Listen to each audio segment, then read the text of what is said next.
If you're hearing this, I'm already dead. I say that plainly because delay invites revision. Revision invites erasure. I have seen how quickly a clean story becomes a rumor, then a joke, then a redaction block. The voice you will hear next does not belong to a fantasist. He signed his name in ink on forms that still exist. I have copies. I have verified the location. A decommissioned dew line node on the Boothia Peninsula, Nunavut. Canadian side, latitude above 70, wind that flays paint from steel. I have verified dates against flight plans and fuel chits.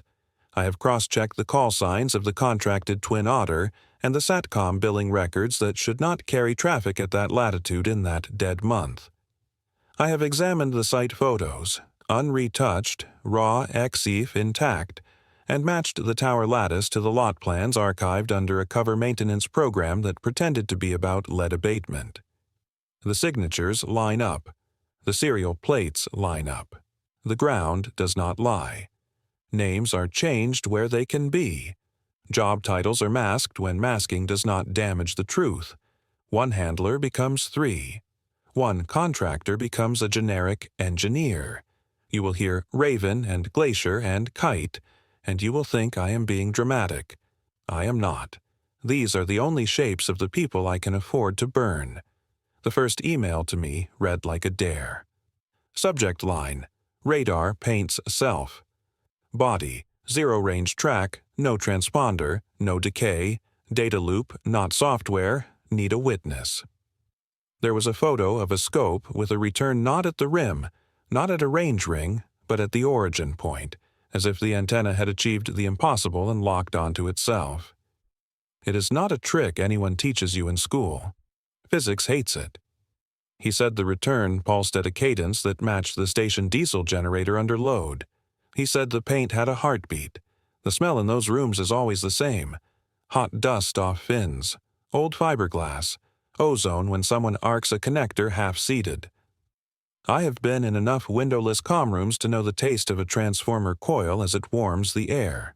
That smell rides this story like a watermark. It is in my notes. It is in the way he breathes between sentences. Why not route this through normal channels? I tried.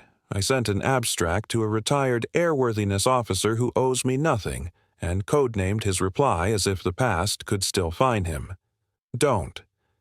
I attempted to place a question with a radar engineer who lectured me in Halifax a decade ago.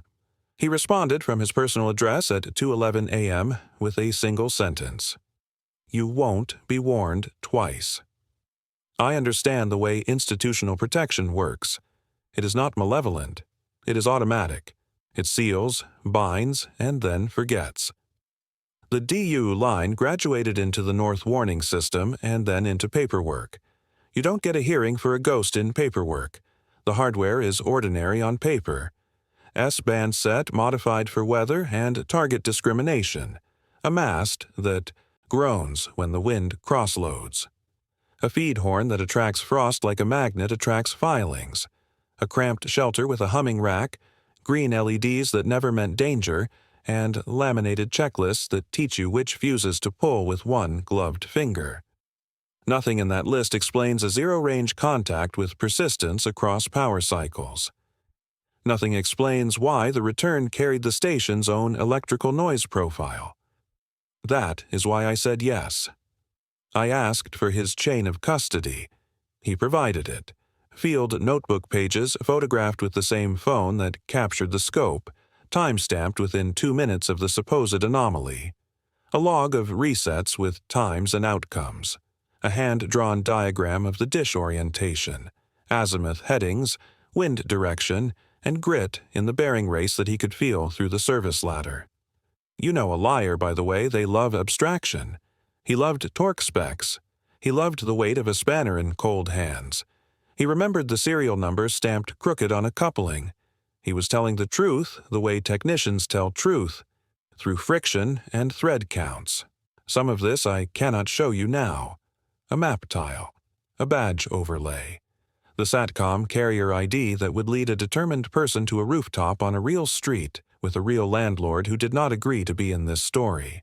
Those are redacted because people who did not choose this do not deserve the cost. But the core is intact. The cadence is intact. The way he repeated the phrase, painting itself as if it tasted wrong, is intact. This matters beyond one tower in the wind. If a radar paints itself, the boundary between instrument and environment buckles. When an instrument starts to register its own being as an external contact, it is not merely noise. It is feedback given shape. It is a loop that has learned to look back. Systems are trained to ignore their reflections. This one stared. It stared, and it learned a beat.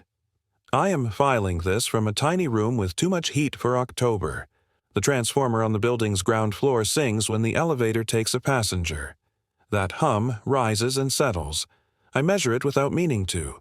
I taste ionized air when I rub my thumb on the edge of this recorder. You should know this about me. I do not scare easily. I scare when patterns match. The man who wrote to me asked for one safeguard.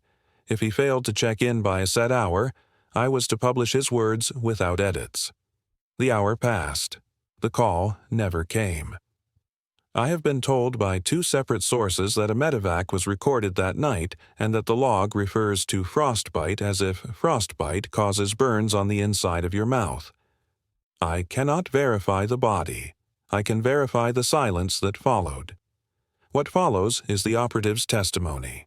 My name in the log was Hawk. I held a blue-green interim under a Canadian contractor clearance cross-certified through NORAD support. Compartment NWS maint isolated. Subline item remote radar sustainment. Date of tasking 14. February 2025. Base of staging Cambridge Bay, Nunavut, 69 69 degree, N 105.0599 degree W. One heated hangar, one modular office, one diesel farm that stank of winterized fuel and old rubber gaskets. Our cover story read like repair trivia. Bearing replacement on an AZEL drive, firmware rollback on a radar controller that refused to handshake with a weather sidecar, and environmental remediation of a minor glycol spill that had iced into blue glass. The paperwork said routine. The word routine does heavy lifting up here. I wasn't a shooter. I was field electronics and mechanicals. Radar, JOT-comms with corrosion and cold weather rigging as secondary. My toolkit looked like a hardware store case married to a laptop, torque wrenches marked in paint pens, dielectric grease, spare feed horn seals, a FLIR with a cracked lens cover, a Pelican full of controller cards, and a laptop with serial adapters the color of cheap gum. My hands had the permanent smell of contact cleaner. My knuckles were always split. The only weapon I carried was a flare pistol because the company insisted it made people feel better about polar bears. We went as a four, written in the dispatch as 2 pairs. First was Rook, Comms and Satlink, a compact guy from Montreal who could splice cokes by feel and could hear when a connector wasn't fully seated in a rack. He wore fingerless gloves until frostbite finally convinced him he was mortal. He kept a notebook that he wrote in with a carpenter's pencil because pens die in the cold. Second was Mesa, Structures and Rigging, a woman who had been a derrick hand in Alberta before the price crashed. If something was heavy, she moved it. If something was stuck, she unstuck it with leverage and a low oath. She kept a coil of climbing webbing on her hip like a tail. Third was Kite, Power and Environmental Controls, a quiet Inuit tech who'd done time on generator ships. He listened more than he spoke and smelled a failing alternator before any meter told us so. I was fourth. I signed the maintenance authority and the key log. The human stake. I had a ring in a box taped under the false bottom of my tool case. I planned to fly south in March, hand it over in Halifax, and ask a question that made sense in a world where metal bolted to bedrock behaves like metal bolted to bedrock. She was a paramedic. We had agreed to wait until my winter rotation ended, so the only ice I'd be thinking about was in a drink. I mention this because later, a phone would ring with a voicemail that did not make sense, and that is how you will know none of us walked away clean. The official mission brief came through a stale teleconference with a handler whose face never fully resolved. Bad bandwidth, he said, as if an entire north could be shrugged at by a router. He called the site DL7B, a former DW line node folded into the North Warning System and then half forgotten when satellite coverage improved.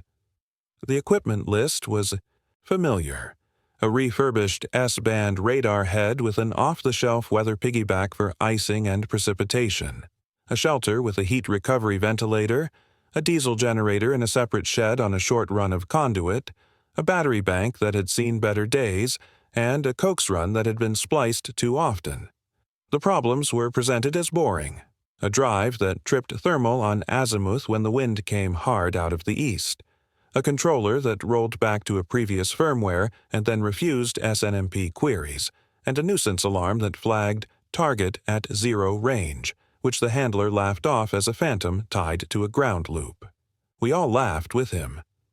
0 range belongs on a training slide for why filters exist. We signed the inventory. Rook took the SATCOM case and 2 spare LNBs. Mesa signed for a harness and a fall arrest kit. Kite took a voltage analyzer and a spare governor for the diesel. I took the controller cards and a binder of laminated procedures that had been photocopied so many times the diagrams looked like winter fog. The hangar air tasted like hot dust off space heaters. Somebody had microwaved soup and left the smell of powdered chicken. I sharpened a pencil with a Leatherman and drew a crude site diagram. Cold metal makes lines straighter. The first hint that something was wrong came from the way the handler skipped forms. We had a hazard assessment that referenced wildlife and slips, and a one-page environmental mitigation plan for glycol that nobody would ever spill on purpose, but we did not have the standard page where you list who you call when the SatLink goes down. We did not have a call sign assignment sheet for the Otter pilot or an alternate landing strip list beyond Boothia Flats, usable if wind 20 km. The dispatch sheet carried a note.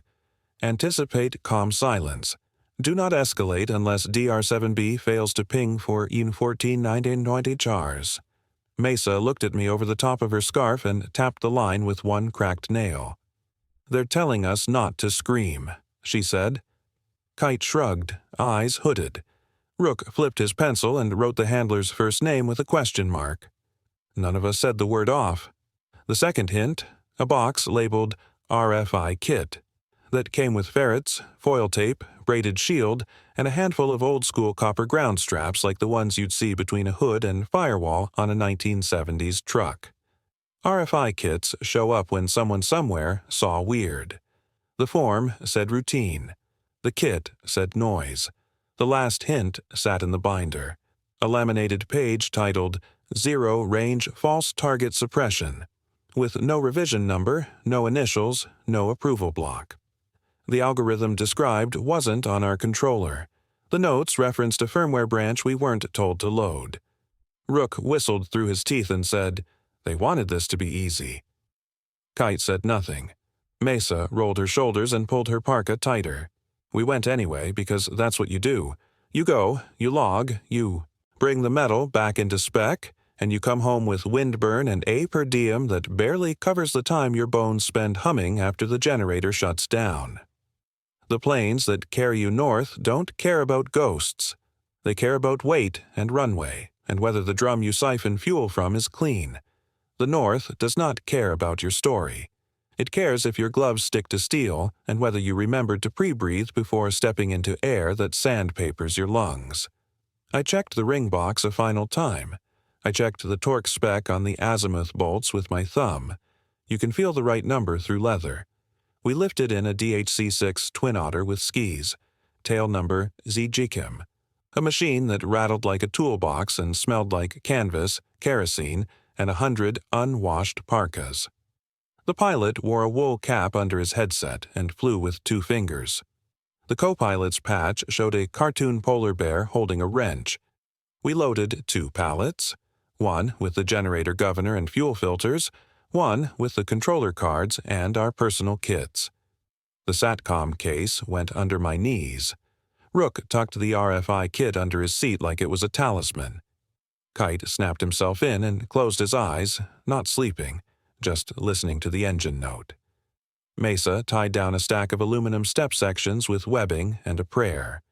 The airfield fell away in white and brown, snow like torn paper over rock. The maps said tundra and ice. The windows said endless. The Otter droned north and then west. We flew low enough that I could see sastrugi lines like sharpened blades and the black seams where sea ice had cracked and refrozen. The radio chatter was minimal. Position calls, a weather update that spoke of clear enough, as if clarity is a spectrum you can bargain with. I wrote down the baro setting, the wind at our destination, and the time our pilot said he'd circle for a look before committing. The pencil nicked my glove and left a gray scar. Approach was a white page with a thin pencil line. The sight did not leap from the ground. It grew in our view as a darker angularity against the horizon. A mast, a low shelter, a generator shed with a stovepipe. No fence, just wind. The pilot circled once, wagged the wings, and nodded to himself like a man deciding to trust a memory. He greased us onto hard snow with a hiss that ran up my spine like a serrated blade. The world outside the Otter was an immediate thing that ate your breath and pinched your eyes. I smelled cold metal and diesel vapors and the ghost of unburned kerosene off the engine nacelles. Layout was simple. A raised platform held the radar shelter, connected by a short enclosed walkway to the mast base. The mast rose maybe 20 meters, a lattice with an azimuth ring big enough to drive a small car through, the dish strapped tight and furred with rime. The generator shed sat a few meters away, a squat box with a door scabbed in scratches where wind had shoved it too hard. A short run of conduit, bridged shed to shelter. A satellite dish the size of a pizza poked from the shelter wall like a barnacle. My breath iced my scarf. The air tasted clean until the generator came up. Then it tasted like metallic pennies. We checked comms first. The handhelds showed full bars when we pointed at the shelter and none when we stepped behind the mast, which was normal and still annoying. Rook popped the SATCOM case and made a face. "Carrier's hot," he said. "Signal is clean." He tapped a small meter and jiggled a connector. The LEDs on the modem twitched in a slow heartbeat, on and off, on and off. Not random, not jitter, a beat. "That's cute," he said, pretending not to think it was weird. We hauled gear to the shelter, boots squeaking. The door stuck. Mesa leaned into it, and the seal gave with a rubber scream. Warm air hit our faces, full of old dust and the sweet rot of polyester insulation. The rack fans sang a steady note. The controller sat in the middle, a beige box pretending it wasn't the only thing that mattered. I ran a hand over the panel and felt fine grit. The floor vibrated at generator frequency. Kite walked to the power panel and squinted. "Voltage high by a hair," he said. "We'll tune the governor once we warm up." Comms check, Rook to airfield, back to us, a loop that let us know the SatLink could still talk to a downrange node. He read back a string of numbers and smiled.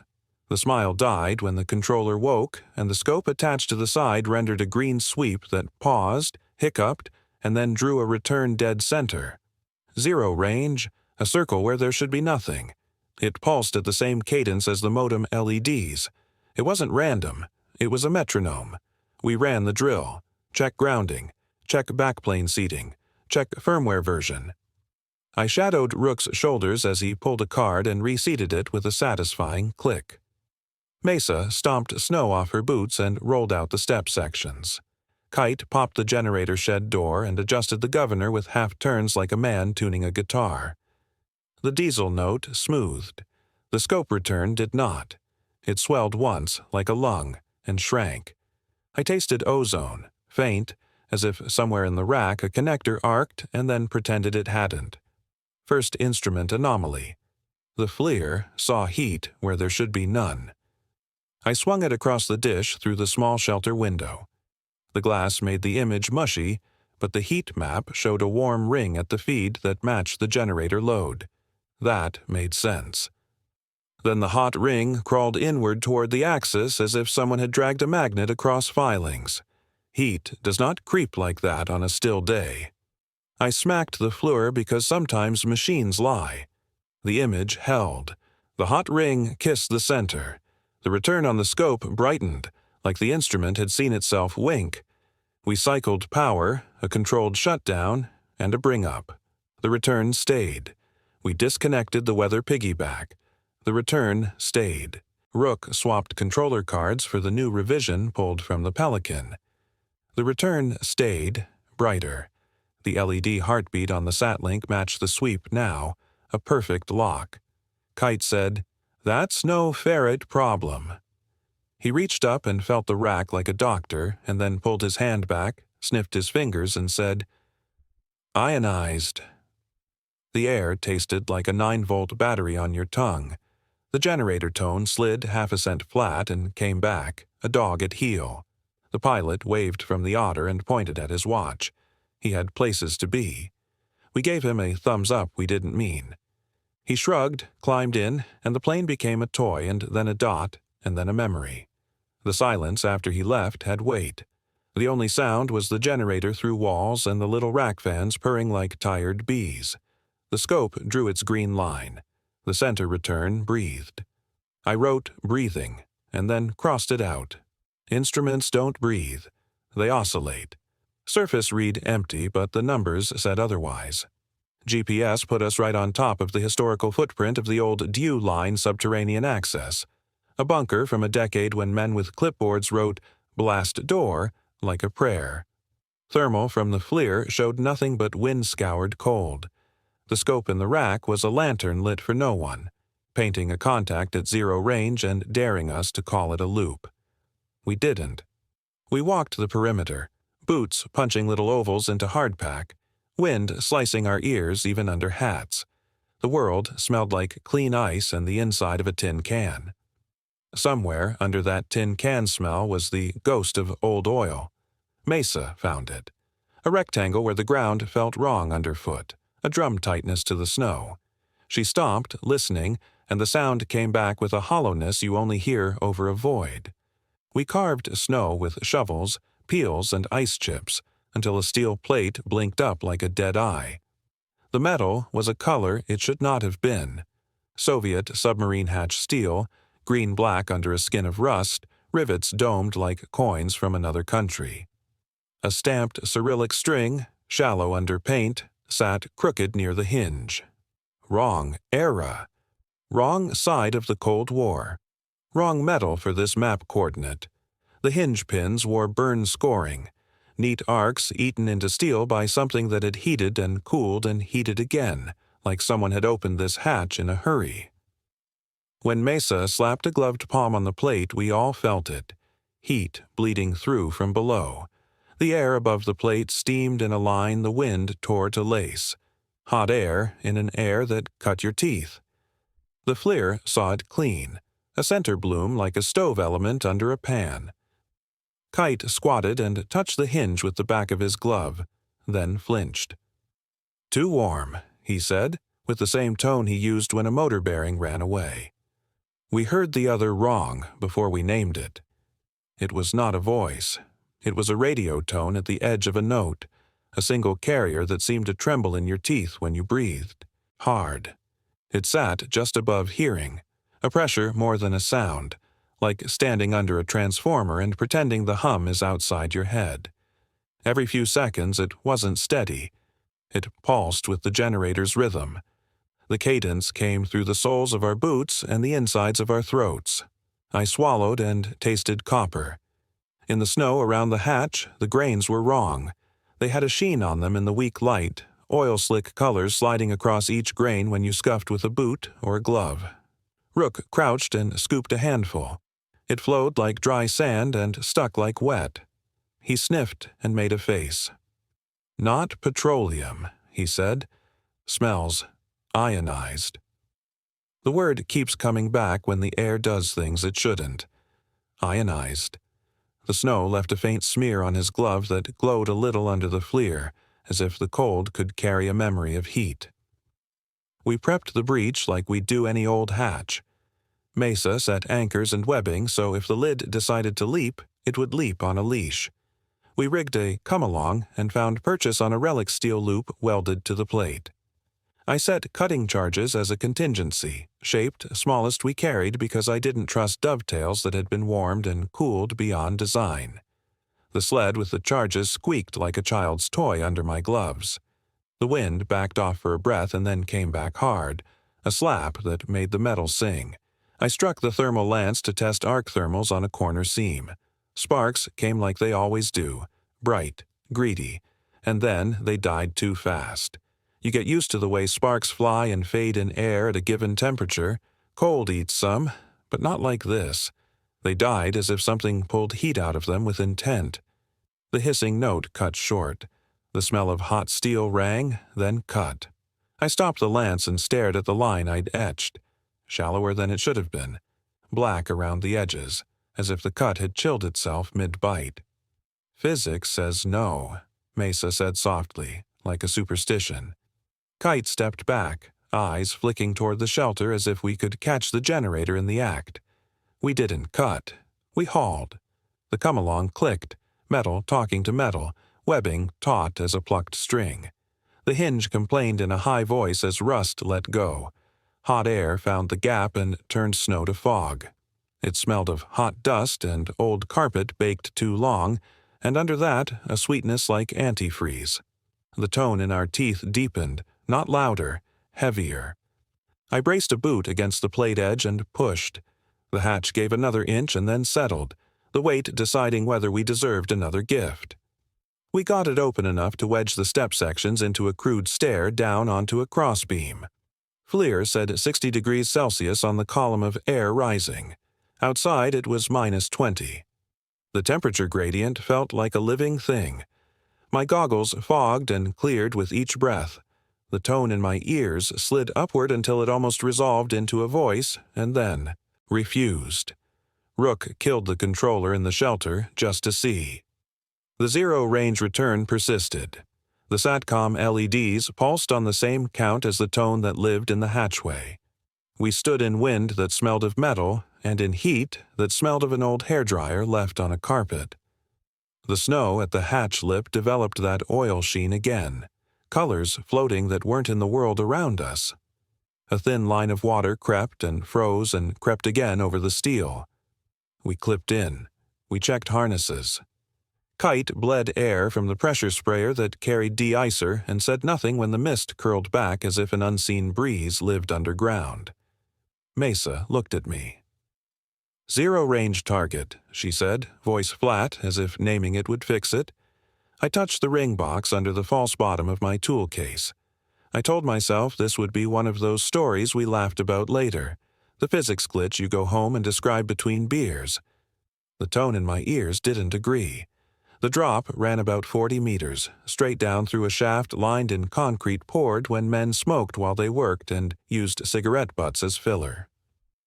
We fed the step sections in as a makeshift ladder against the wall, clipping every meter. Redundancy stacked on redundancy because you don't get do-overs here. The air inside the shaft was hot and smelled like dust that had been asleep and resented waking.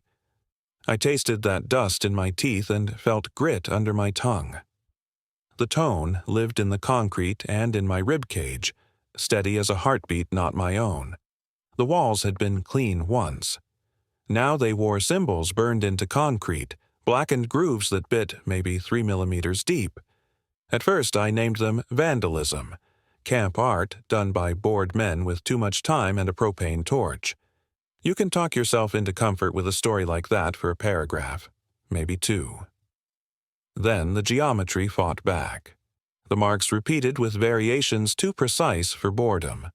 Triads nested inside circles, angles inverted and recombined in a sequence that punished your eye if you tried to follow. Your head leaned in, your stomach leaned out. I felt a dull ache behind the bridge of my nose as if I'd stared too long at the wrong kind of strobe. Mesa looked away and swore under her breath. Rook tried to photograph one pattern and the screen of his camera showed it plain. When he looked up, the wall felt different, as if the mark had moved sideways while we blinked. "Don't map it," Kite said. "Just move." Our cameras watched. They didn't save. It's a sentence that reads like drama until you depend on images later and find thumbnails that resolve to error. We recorded descent on 2 helmet cams and 1 handheld. The files wrote to media with confidence. Later, those files would open to the first 30 seconds of normal, then freeze to a single still of Mesa's boot, and a sweep of red across frame that looked like a lens flare but bloomed like an infection.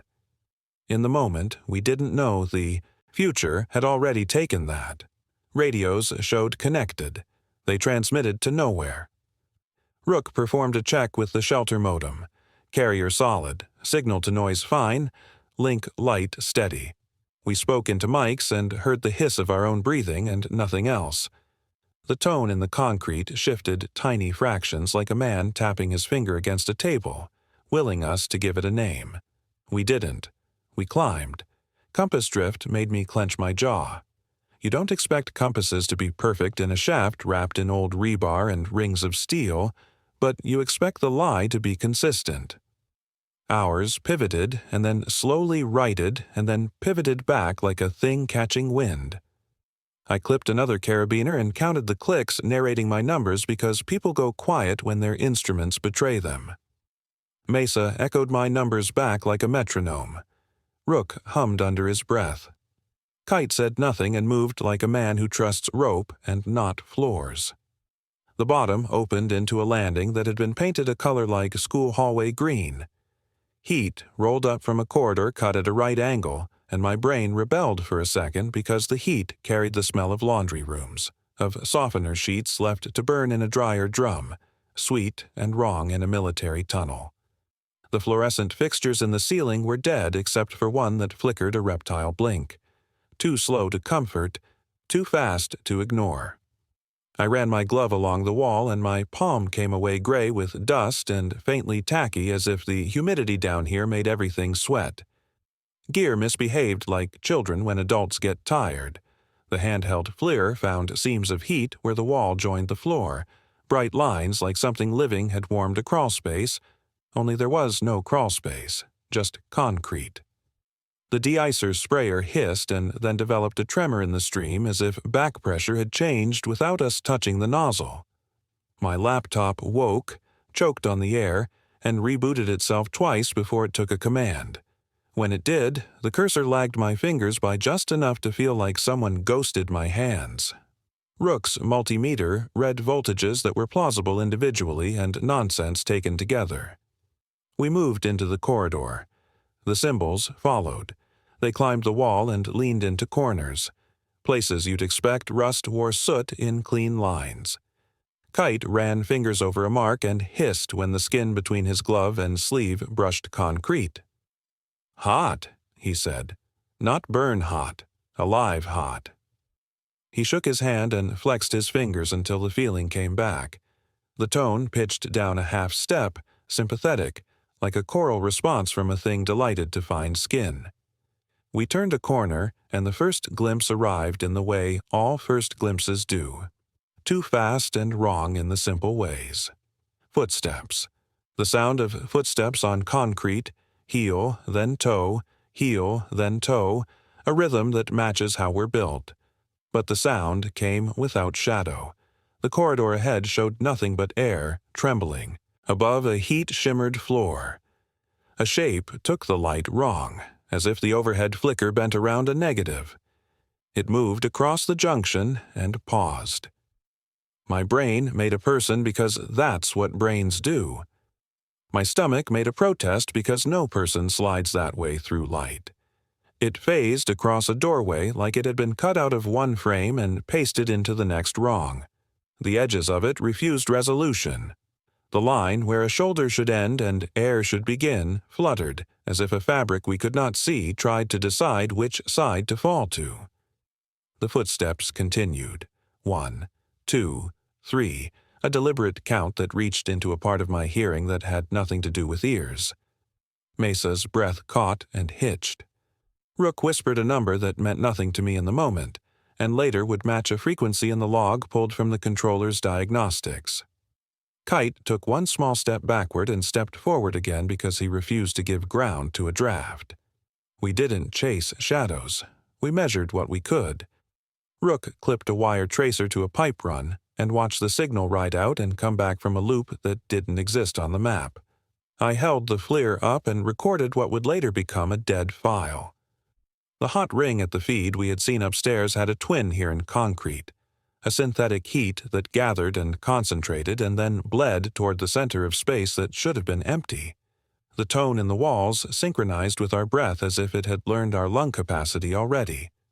The corridor terminated in a door that had started life heavy and picked up weight from what had been bolted to it since. English stenciling said access, and underneath in chipped paint, a dead project name whose letters we could only partly read, DAMA, scored, scratched, and then burned in with a torch by someone who wanted it seen.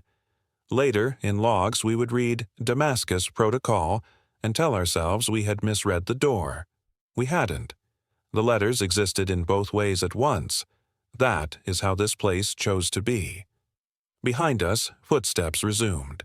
They moved to the tempo of the generator hundreds of meters away, heel-toe, a metronome that did not belong to any living thing. We all turned. Nothing cast a shadow. The overhead flicker pulsed once, then again, and settled into a cadence that matched the SATCOM LED upstairs and the center paint on the scope. 3 rhythms, 1 beat. Kite's jaw tensed.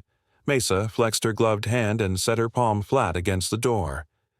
"We open, we see, we fix," she said, reciting the liturgy of maintenance to fend off something that didn't believe in repairs. I believed it then. Not in ghosts, in loops, in systems that, when driven hard enough, turn back and look at themselves and mistake that look for a threat.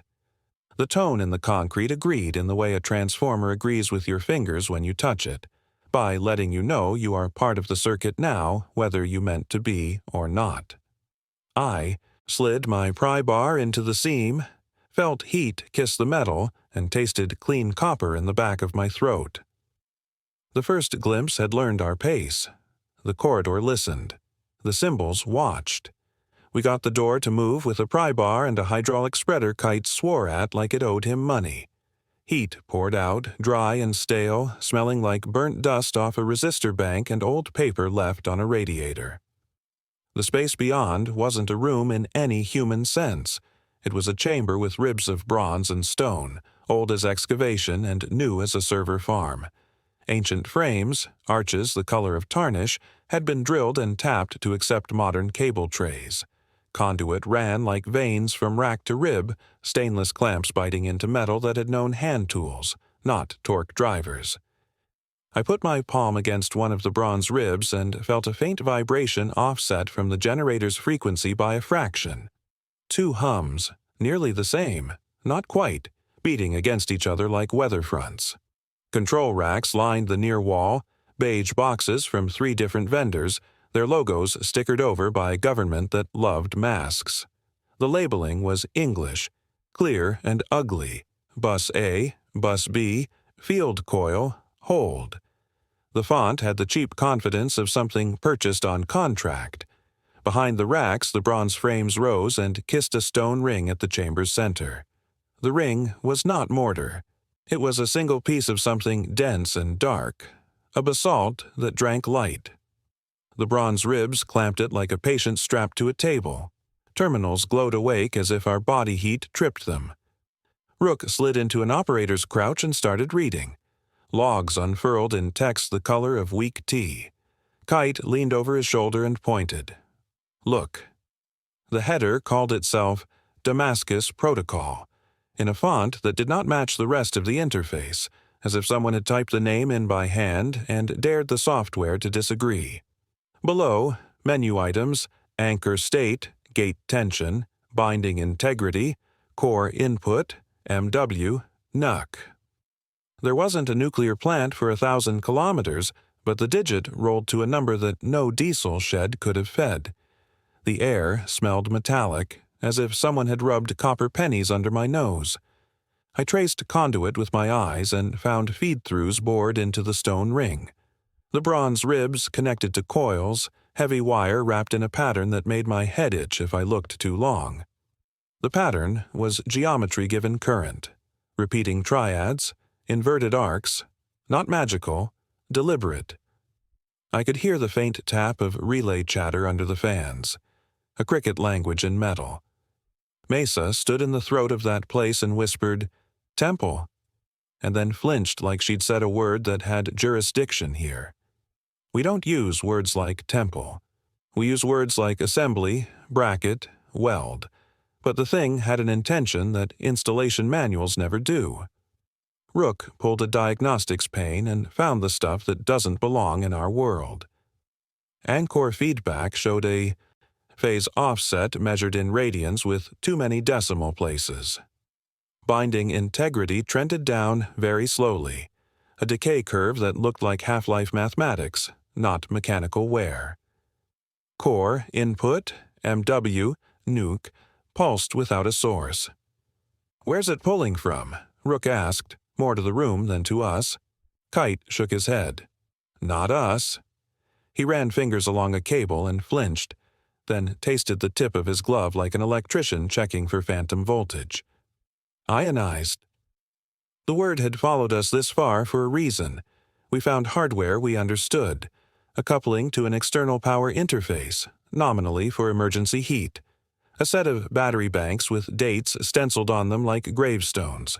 But the real architecture was a bridge between a thing that shouldn't move and a thing that refused to stay still. The bronze ribs had wear marks along their contact faces, not from age, from microvibration at some frequency concrete doesn't like. If you've ever stood next to a generator under harmonic load, you know the way your teeth hum. My teeth hummed. The transformer bite on my tongue told me current wanted to leak into me and couldn't. Rook found the command history. Someone had run a hold cycle at 0211, an adjust at 02.13, and then a series of anchor pings every 60 seconds until the log rolled. The operator ID was redacted into a string of zeros. The status banner at the top of the screen flashed between stable and delta with a period that matched the SATCOM modem upstairs. The scope's zero-range paint wasn't a ghost. It was the visible symptom of a loop that had been tuned to regard itself. It wasn't mystic. It was measurement forcing a system to hold a shape it didn't want. Kite stood under the stone ring and inhaled through his nose like a man smelling weather. "This is pulling off something hot," he said. "Not generator hot. Deeper." He gestured to a pipe run that crossed a bulkhead and disappeared into rock. It was jacketed like a coolant line. The temperature gauge on the manifold read 19 degrees, and the pipe sweat like skin. I wiped a finger across it, and the film came away clear, then flashed colors like oil when I moved it in the light. The air tasted like someone had turned on a microwave with nothing inside. We kept it technical. We traced, logged, photographed. We recorded the parameter names like we could recite them later to someone who could do math we couldn't. Damascus Protocol wasn't poetry. It was an operating mode. The core horror was clinical. Nuclear heat, somewhere from something, was being used as anchor mass in an equation that needed weight to pin geometry. Binding and holding. Keep the bridge from opening farther or closing too fast. When the anchor lagged, the loop took slack, and the system corrected by eating time in our room to pay for tension in another. It fit the numbers. It fit the hum. It fit the way the scope upstairs showed a contact at zero range, us painting, ourselves to prove we still existed where the math wanted us. "Shut it down," Mesa asked. She said it like a dare. Rook shook his head. "We don't have the sequence. This isn't a breaker you flip." Kite pointed at binding integrity again. The decay had a stair-step.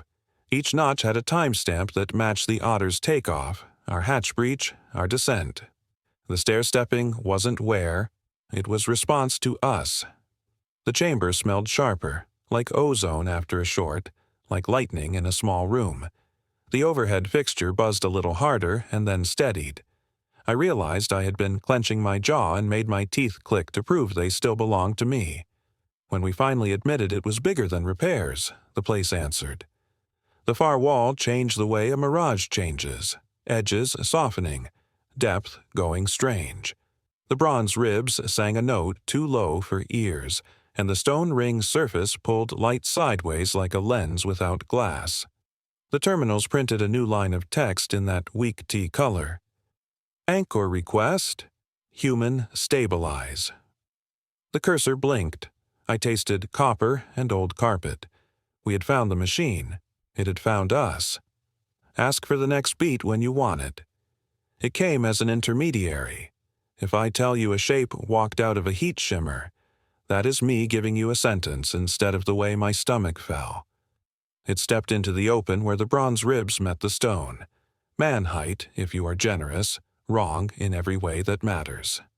The arms hung too long, elbows bending a fraction late, shoulders too narrow as if someone had dragged a person through a frame and thinned it. Light slid across it like oil.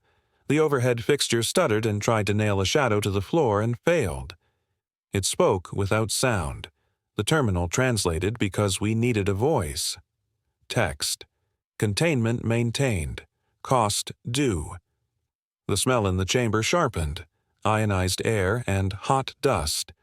The hum in the bronze rose until my fillings remembered I was a child biting tinfoil. The thing cocked its head, late by a beat, like it had learned gesture from surveillance, not from bones. Each time it seemed to settle on a shape, the edges crawled, a fraction slow to conform, like clay deciding whether to be wet. It didn't pitch myth. It offered terms. The system, it showed us. Images, not words, dropping straight into the part of the brain that keeps your hand off a stove, kept a boundary from tearing. The boundary skewed when inputs drifted. Heat had been put in the equation so the anchor had mass, nuclear, stamped into the model because that's how our species names heavy heat. The price was human, not blood on an altar. Human presence as damping. Attention, memory, time. You stand watch, you bind, you hold, you give up slices of your later, little rents in the story of you. The more you give, the more it holds. When no one stands, the anchor drifts, and the loop eats the room it can reach the fastest. Hours. Offer, submit, and become part of the containment, or leave and accept a cost. It framed it as maintenance, not sacrifice. It showed Rook's hands fitting a card, Mesa's harness biting her hips, Kite's fingers on a governor. It said we were already serving, just inefficiently. Efficient service meant you wore the loop inside your head. You paid in measured pieces, and the machine temple bound. The terminal typed it with bureaucratic calm. Text. Stability requires human coupling. Choose. I lifted my eyes from the screen to my team. Foreshadows wore practical clothes. Rook's left hand trembled a millimeter at a time. He stilled it with his right and didn't know he was doing it. Mesa shifted her weight because her right knee had a scar from a fall on an Alberta rig that never fully healed. Kite stood too relaxed, like he was ready to step in front of us or away from us with equal efficiency. I knew my own tell, the way my tongue found the back of my teeth when a number mattered. The intermediary saw all that because it read us the way the scope read a sky. It showed what leaving meant. A flash of Mesa's right leg below the knee, not bleeding, sealed smooth like a mannequin after a factory's final pass, weight shifted forever. Rook's voice became a dial tone, his words forced through a filter that auto-tuned humanity out and left machine. Kite's knowledge scrambled, not lost, rethreaded across eras, names of organs from species that never swam leaking into his medical training, nothing comforting ever named. Me. A phone that would ring later with a voicemail that shouldn't exist. A sentence from a mouth not in my room, binding me to a promise that had been bent by geometry. The ring in my tool case felt heavier where it hid. We asked a question that felt stupid as soon as it left my mouth. What happens if we help? The intermediary tilted its head a beat late. Text. Cost distributed. Coupling stable. Local erosion minimized. In the images that landed like smells, helping meant standing in a circle on the ring while coils carried current and time reweighted. Memory shaved in ribbons. Joints given to a different arithmetic. You aren't killed, you are tuned. You become a resistor in a circuit too big to name. You continue to eat, to sleep, to visit a south that tells you the scan found nothing wrong. But you come back here when the machine calls, because your breath is now part of the equation. Mesa spat on the floor without taking her eyes off the thing. The spit sizzled and evaporated with theatrical timing that made us all want to laugh. Rook shook his head. "It can't have us," he said. He said it like we had the deciding vote. Kite said nothing, and I understood, standing under that hum, that silence is a kind of agreement with physics. We didn't consent. We also didn't leave. The intermediary processed that like a weather vane processes wind. The terminal added a line, almost gentle. Text. Choice recognized, consequence allocated. It stepped backward. No, it didn't step. It existed 1 meter farther away, leaving a smear of light behind that tried to be a shadow and failed. The coils around the ring thrummed like the low E of a badly tuned bass. The chamber's heat went up 3 degrees. My tongue tasted battery acid. The choice had been logged. The cost had already found our names. Ask for the next beat when you want it. Failure never looks like in the manuals. It came as a chirp in the relay bank, a flick in the overhead, and a geometry that thought about changing and then committed. Alarms printed on the terminal in that weak T font with the politeness of a printer out of paper. Binding integrity, delta, anchor slip, micro, coupling, unsat. The bronze ribs sang until I felt the tone in the soft part behind my eyes. The stone ring pulled light in and offered it back wrong. Lines that should have converged paralleled and then crossed again like a drunk compass. Mesa swore and planted herself, wide stance as the floor under us seemed to exhale. The chamber got larger without getting bigger. Distances put on weight. 1 step became 3. The door we had pried open leaned a degree to the left without moving. The fans in the rack tried to keep their rhythm and failed. I braced against a rack and felt the vibration run through my bones and bounce back a fraction late, as if my skeleton had a latency now. We tried shut down. Rook went to the terminal with 2 hands and found the UI lagging him by a syllable of motion. He typed and watched letters appear a heartbeat slow. Kite threw a manual disconnect on bus B, and the handle fought him like a hand in a dream. Heavy, slow, then too light. The breaker thunked. The coils did not care. They hummed with power that didn't root through panel schedules.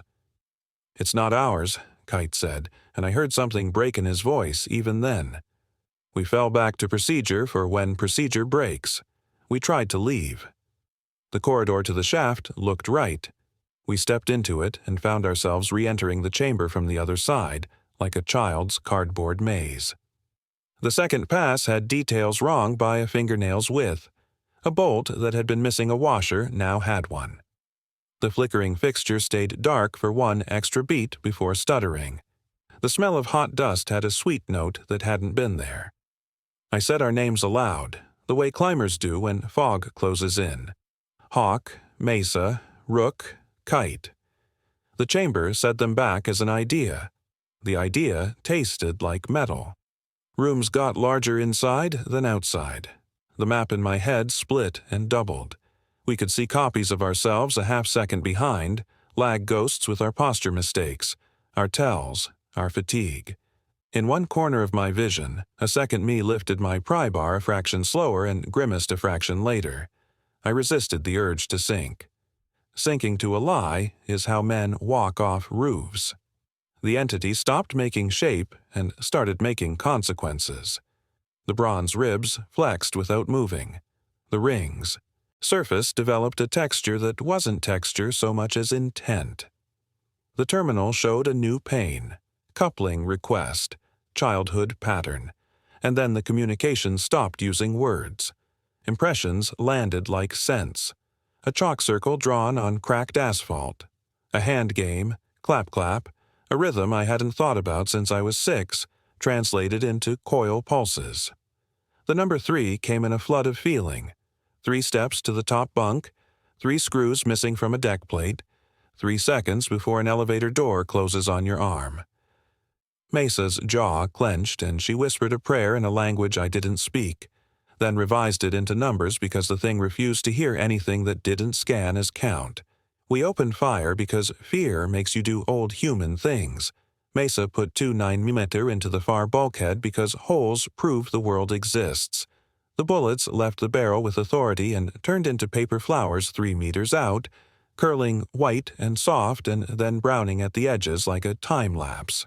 Another shot curved like it had been caught in a river and disappeared into a seam that hadn't been there a second before. Rook yelled, "Stop!" Not to her, to the geometry. Kite threw the de-icer sprayer at the ring. The spray hung in the air as beads, each bead tasting like metal to my mouth, then fell straight up and smeared along the bronze ribs like a film trying to be a surface. The smell tightened into ozone and hot plastic. My tongue went numb for a beat and came back with a bitterness like burnt coffee. Copies of us appeared in impossible positions. Kite checked the USB disconnect on a wall that was behind me and also in front. Rook's hands hovered over a keyboard that had 1 fewer key than the one he used. The voice that wasn't a voice pushed an impression that made my heart stumble. Countdown. Not a number on a screen. A low drum in the ribs of the room that said 10 and then 9 and then 8 in the language of diminishing hum. We didn't negotiate. We made a hole in the story and ran through it. Mesa shoulder-checked a rack because mass respects mass even in bad math. It slid 6 inches and stuck at a new angle, and that angle stitched the corridor to the shaft for 1 breath. "Go," she said, and we went. The ring brightened in a way that wasn't light. The bronze ribs sang a note that made my vision pixelate. I shoved Rook. Rook shoved Kite. Kite caught Mesa's harness and yanked. We hit the step sections like men escaping a fire who forget ladders have rules. The chamber pulled at us with a tide that had nothing to do with air. An impression touched me as my boots found rung and missed and found again.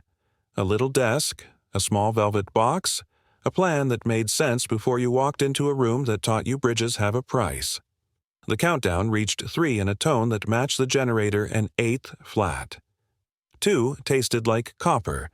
1 tasted like old carpet. 0 felt like a hand on my shoulder I chose to ignore. Then we were in the shaft, climbing, lungs complaining, forearms burning.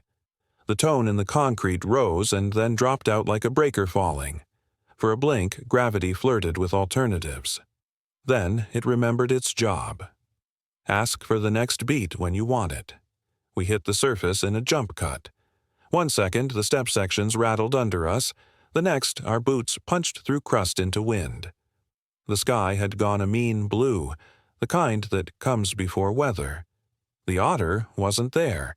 The landing skids had left new gouges in the snow like it had departed already and then reconsidered leaving a second time.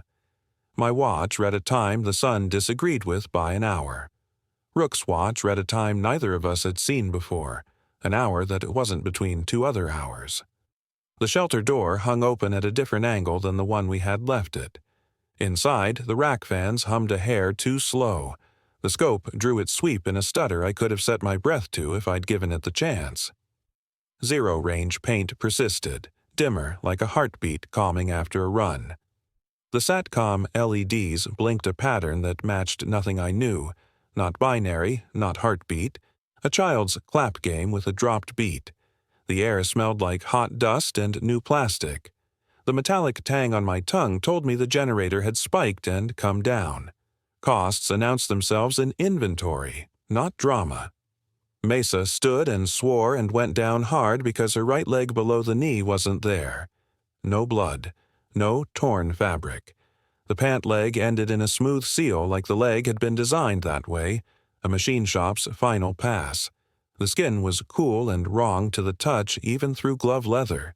She stared a long second without sound and then made a noise I never want to hear again. Kite wrapped her with a thermal blanket out of reflex and then looked up at me like I could explain. I couldn't. Rook said my name. It came out as tone. Not monotone, a dial tone. Then words lay under it like a carrier signal under modulation.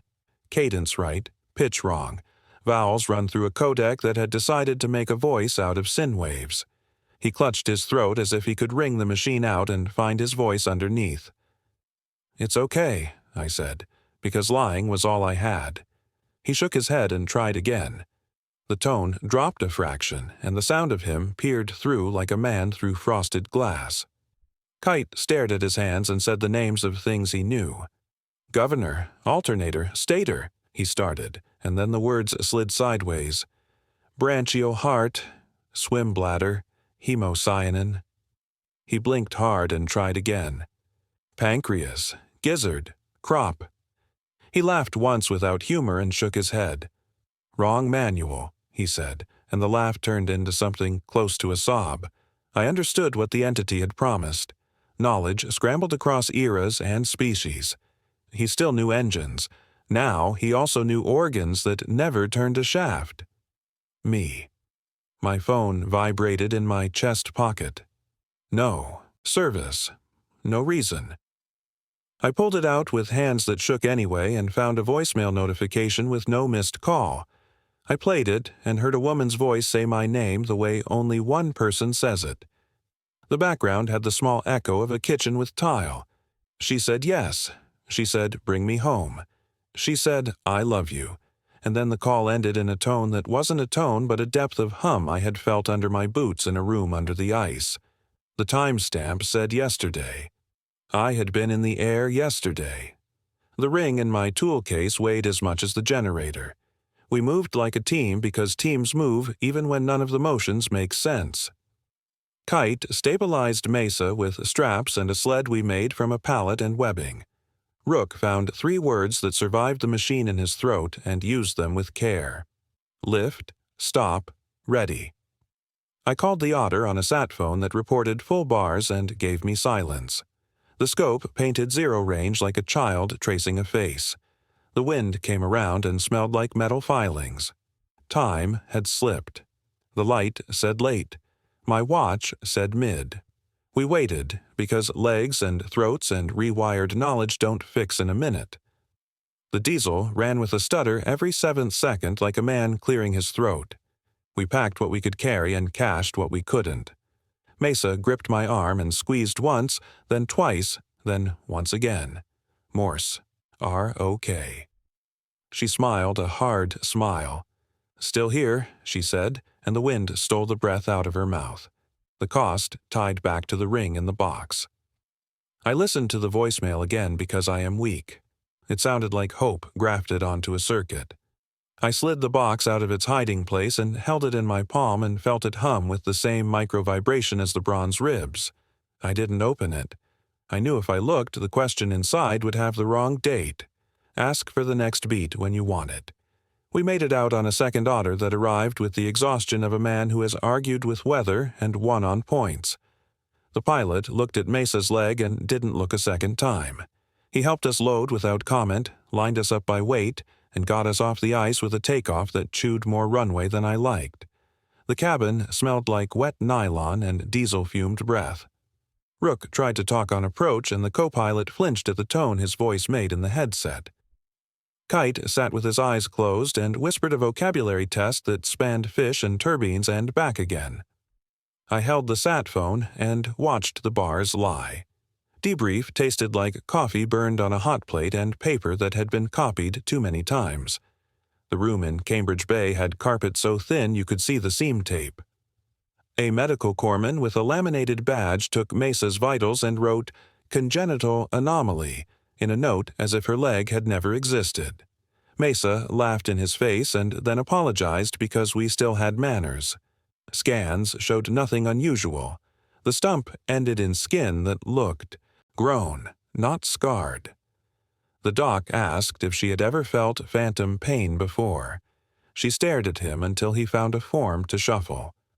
Rook spoke to a speech therapist who didn't flinch at the first sound and did at the second. "Functional dysphonia," she said, playing at certainty. The audiograph on her laptop drew a machine's honesty. Carrier and modulation and harmonics. A dial tone dressed like a man. She recommended rest, hydration, and reduced stress. We agreed like cowards and left the room so she could write a note that would become an email that would become a manager's problem. Kite submitted to cognitive testing that smelled like dry erase and old plastic. He aced the parts that asked him to name objects on flashcards. He failed the parts that demanded the proper word for a picture of a liver, not because he didn't know it, but because 3 names arrived at once from 3 branches of an evolutionary tree. The psychologist wrote confabulation and smiled with a mouth that didn't know what the word meant to a man who has always known the names of parts. Kite corrected her gently and listed the function of a gas bladder in a deep-water fish. She stared and wrote hyperfocus. The official debrief looked like an after-action you could staple to a file and forget. A handler I had never met, name buried under an acronym, asked us to walk through our on-site activities. We talked about azimuth drives and firmware revisions and glycol spills. We did not talk about a ring of stone and ribs of bronze and a terminal that asked for human coupling. He directed us with small nods back to the words the forms had room for. When I said zero-range paint, he said ground loop. When Mesa said hatch, he said historical artifact. When Rook's voice turned into a tone, the handler's pen paused in a way that would have looked like empathy if it hadn't coincided with the moment he made a note to himself in the margin. Promotions and transfers fell like snow, soft and everywhere. Mesa received a disability package and a consulting contract to advise on structural retrofits in extreme climates. They fitted her with a prosthetic that worked like a paragraph with a word missing and then stapled an extra sentence on the end. Rook got a pay bump and a new title that kept him near terminals where carrier signals mattered more than vowels. Kite's name appeared on a rotational training list for a program that didn't have a budget line yet. My badge color changed. I got access to a room with a rack that hummed at a frequency 1/8 flat. Our gifts were repurposed without ceremony. Mesa's sealed stump meant no wound care and rapid deployment as a resilience case study. Rook's machine voice passed through systems that rejected humans and admitted carriers. He could open doors by speaking the tone that made sensor loops read themselves. Kite became the man you wheel in when you need to understand heat transfer in a living system that doesn't follow the rules of our blood. I got calls at hours that made my kitchen smell like old coffee, asking what the numbers had looked like exactly when the symbol cadence changed. Medical scans said nothing abnormal. The radiologist's report used words like unremarkable and within normal limits. The ultrasound over Mesa's stump showed a smooth tissue with no sign of trauma. The audiology lab printed Rook's voice as a band of frequencies they labeled artifact, then suggested a microphone change. Kite's EEG traced a clean line right up until he fell asleep and mumbled a list of organs no human grows. The sleep tech wrote parasomnia and handed him a pamphlet. We were not asked to sign an NDA because sometimes silence isn't contractual. It's cultural. We were invited to a briefing about lessons learned, where a slide with a clip-art radar dish explained filtering out self-paint artifacts. I watched the room nod and thought about a stone ring under the ice. The handler who liked margins took me aside after and asked if I was planning to take leave. I said yes and no at the same time. He handed me a card with a number on it and told me to call if I found other zero-range anomalies. He said anomalies like a man saying ants. I tried to play the voicemail again. It was gone. The icon remained like a scar on the screen, but the file wouldn't open. My phone hummed once at a frequency that made my teeth ache and then went dead for a beat. When it came back, the clock had adjusted by 13 minutes. The generator in the hangar coughed a stutter in sympathy. The carpet smelled like hot dust and old coffee. I tasted copper. The room, I realized, was part of the circuit now. Ask for the next beat when you want it. I assemble this as cleanly as I can in the open, present tense, with dates and units. This is not folklore. This is doctrine shifting shape. 22 May 1982, Falkland Islands, south of San Carlos Water.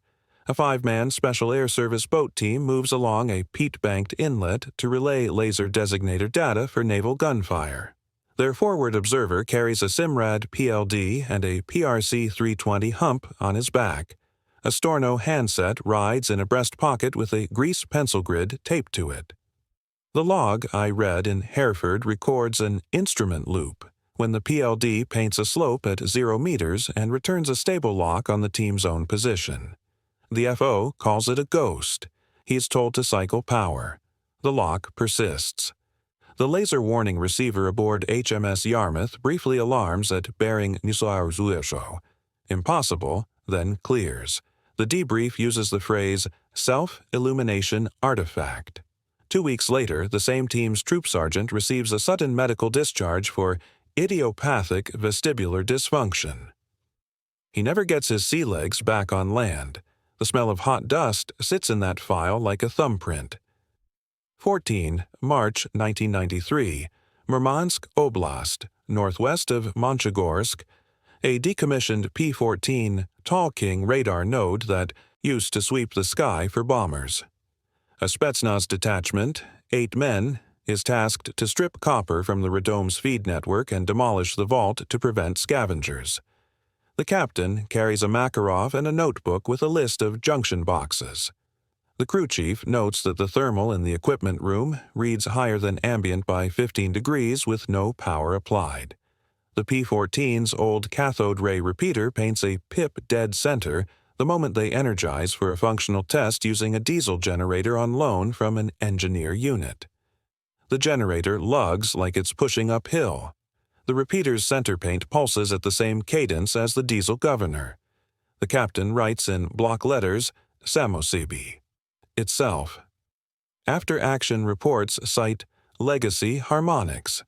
The captain's right boot leather delaminates from heat that has no source. Months later, he lists phantom limb itch, right foot intact on a clinic intake form. The file closes with a rubber stamp and smells faintly of ozone. Idjo 9, September 2009. Thule Air Base, Greenland, USAF 21st Space Wing Inspection Team, 3 airmen and a civilian contractor. Field order calls it a non-kinetic compliance verification for a North Warning System relay labeled CWW-03. The inspector checks an ANTPS-70 Weather Channel piggyback strapped to a surveillance head.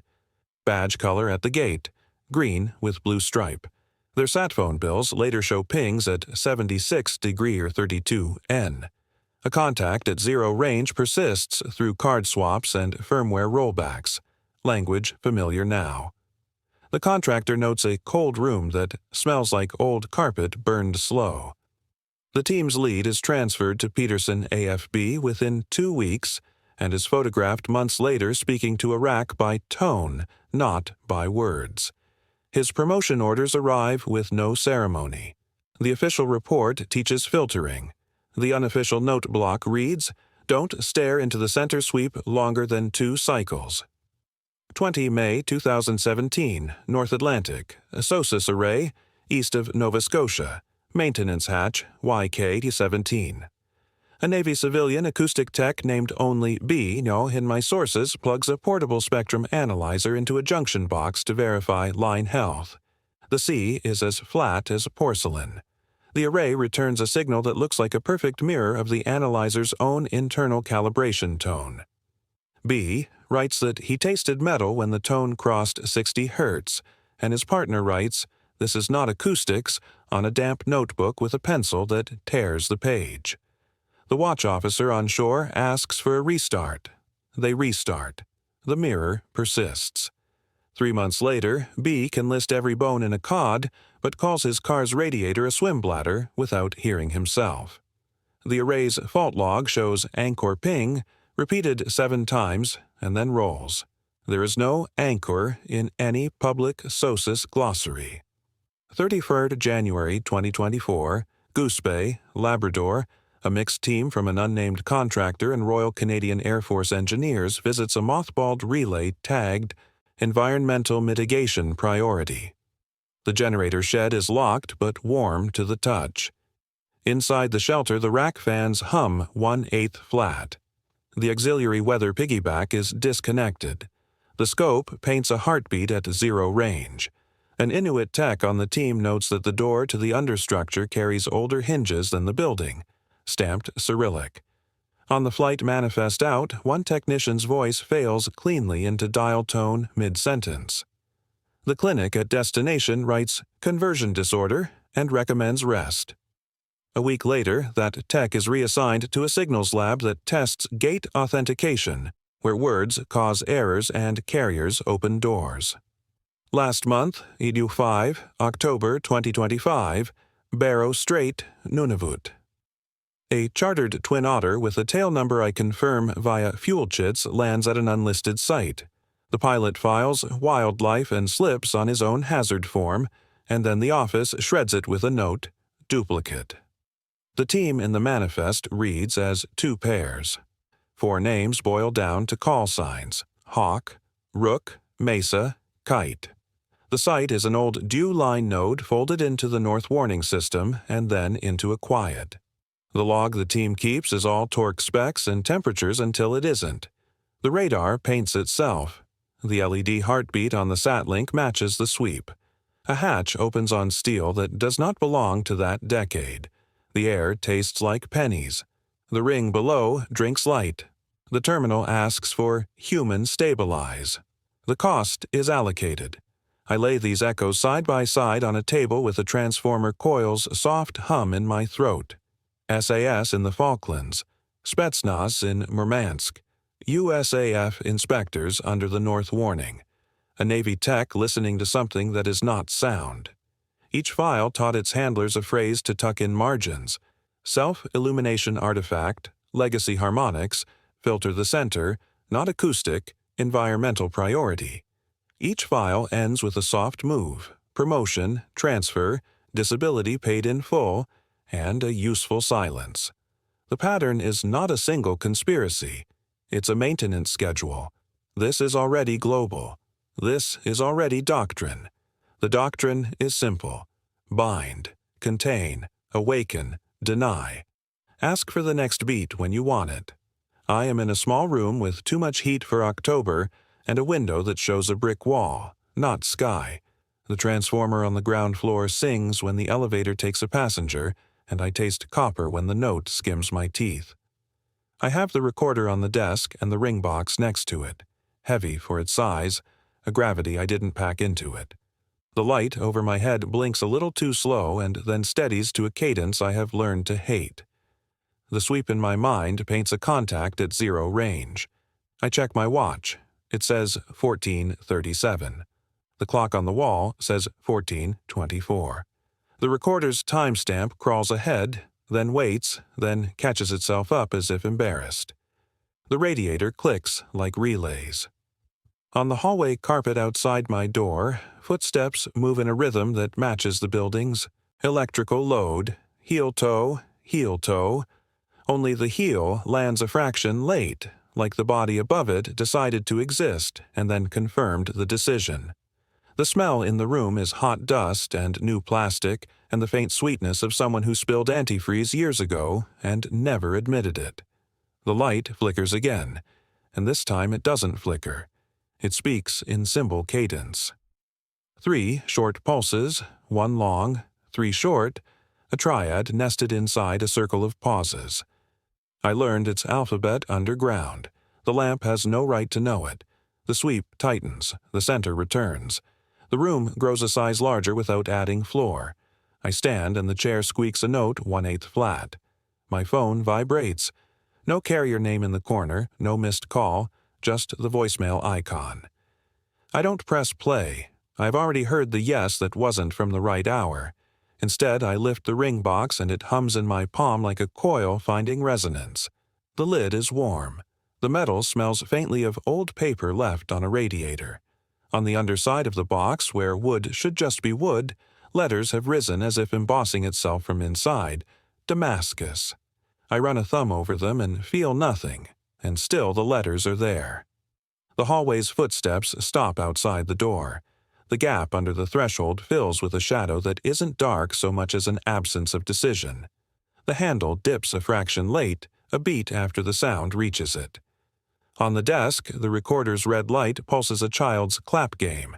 In the transformer hum, I hear the low drum of a countdown without numbers. 10 tastes like copper.